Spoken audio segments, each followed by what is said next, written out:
Hi guys! Introducing our first ever cargo, ang e-Cargo Apollo. Meron na siyang headlight, left and right signal light, automatic wiper,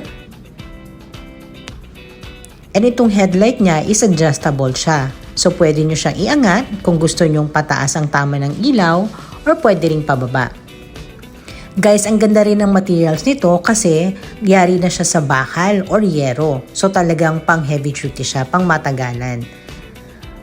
800 watts na nga rin pala ang motor nito at ang battery niya is 60 by 20 amperes. So ito ang digital niya, digital gauge niya is malaki na din.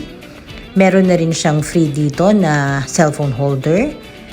And ang kanyang handbrake is dalawa, isa dito. By the way guys, may free na rin tong mini fan. And nandito naman yung pangalawang handbrake with free na rin nalalagyan ng drinks.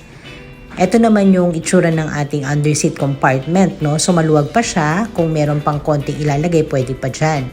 And ang second row niya is kasya dito ang 2 adult and 1 kid. Medyo malapad siya.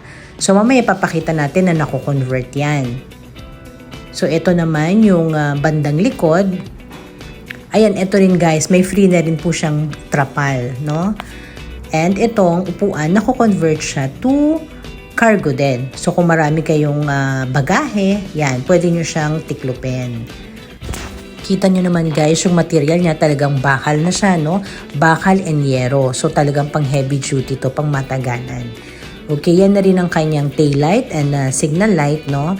And guys, itong gulong niya ang laki din.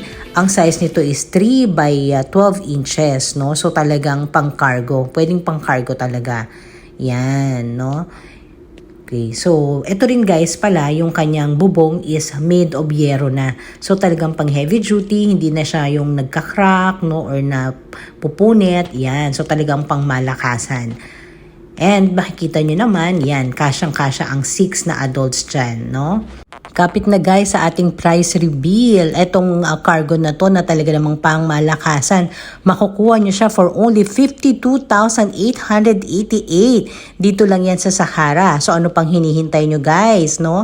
Pwede itong cash or installment. Nakikita nyo naman yan, meron pa siyang reverse, no? So guys, ano pang hinihintay nyo? Sugod na rito sa ating warehouse sa 290 Iba Road, May Kawayan, Bulacan, or DM lang to order. Bye-bye!